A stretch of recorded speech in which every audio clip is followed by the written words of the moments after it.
Welcome to Ging Media Pro.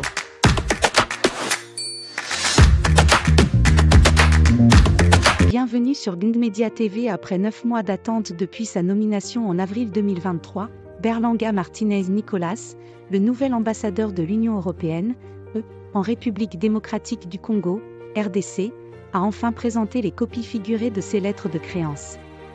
La cérémonie protocolaire s'est déroulée ce mardi 2 janvier en présence de Christophe Lutindula Apala, vice-premier ministre et ministre des Affaires étrangères et de la coopération internationale de la RDC. RDC, pour la DGDA, la réélection de Félix Tshisekedi va consolider l'élan du développement. Message de félicitations. Présidentielle en RDC, Katumbi offusqué par les messages des félicitations des « frères africains » à Tshisekedi, dénonce la fraude orchestrée par le pouvoir. Katumbi. Patriotes, à l'aube d'une nouvelle année, je vous souhaite à chacun de vous une bonne et heureuse année 2024. Qui dit année nouvelle, dit résolution personnelle. Nous venons de vivre ensemble une histoire qui nous lie à jamais.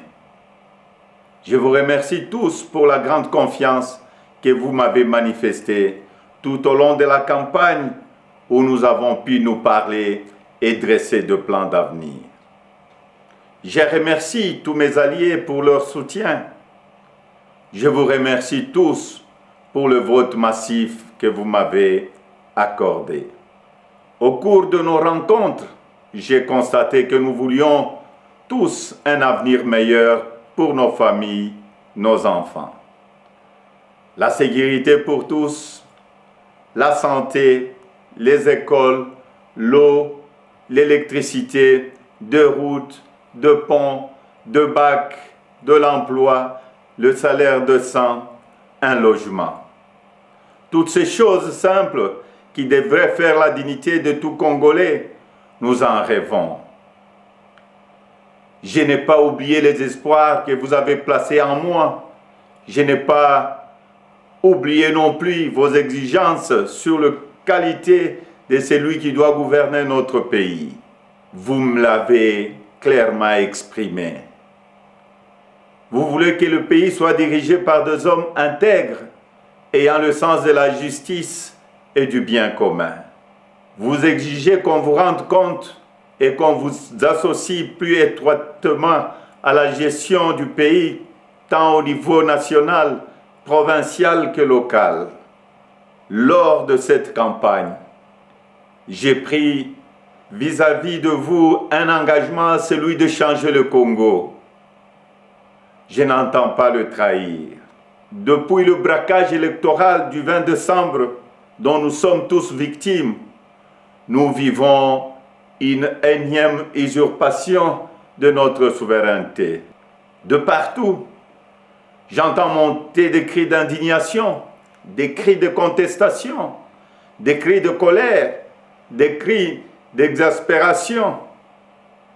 Au mépris de l'expression populaire, un régime ici de la fraude, de la tricherie et du fait accompli veut s'imposer à nous. Il n'en sera jamais question, absolument jamais.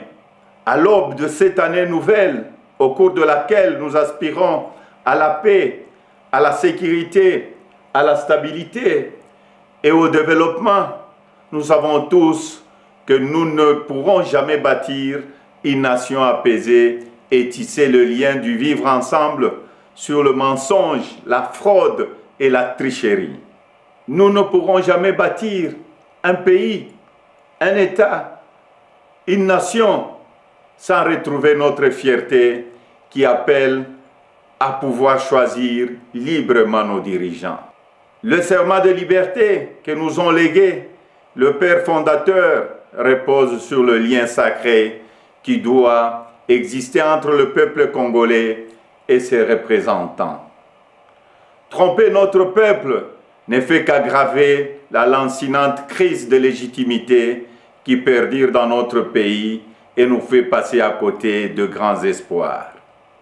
Mes chers compatriotes, à vous tous qui avez porté vos suffrages sur moi, à vous tous qui savez qu'ensemble, un nouveau Congo est possible, je vous fais le serment de ne jamais vous abandonner.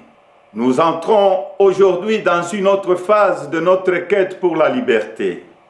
Nous devons ensemble soustraire notre pays demain de la prédation, de la corruption, de la gabegie et de toutes les injustices. C'est pourquoi, avec d'autres compatriotes, avec les forces sociales et politiques et prise de liberté, un sursaut citoyen est nécessaire.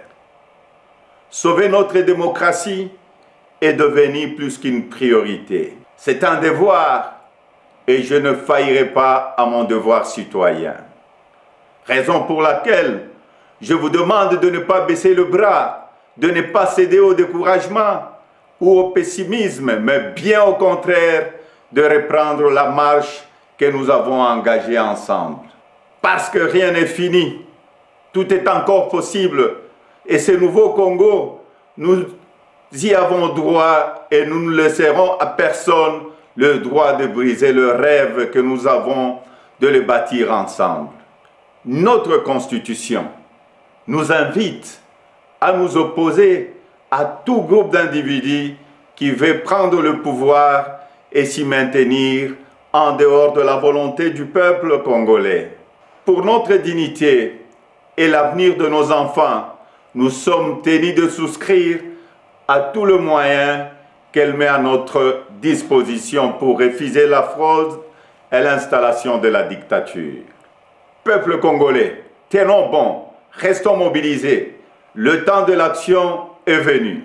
Par des actions pacifiques, démocratiques, nous allons résister et reconquérir notre droit le plus légitime, celui de faire échec à la fraude et de reprendre en main notre destin avec les dirigeants de notre choix. Amis partenaires, frères africains, les Congolais n'ont-ils pas le droit de vraies élections? Dites-moi, dans quel pays au monde l'on retrouve des machines à voter entre les mains des candidats du pouvoir et on se précipite à proclamer et à féliciter un vainqueur aux élections? Dites-moi le nom de ces pays. Citez-moi un seul pays au monde où l'on décide de prolonger la période des élections de 11 heures à 6 ou 7 jours et on se précipite ensuite à féliciter le vainqueur. Citez-moi un seul pays dans le monde où on proclame le vainqueur sur la base de bureaux de vote et de machines à voter dont on ne connaît même pas le nombre au jour de l'élection. Personne ne peut s'ériger en complice de cette fraude électorale que nous accepterons jamais. Que vive la République démocratique du Congo, unie, libre et prospère. Merci.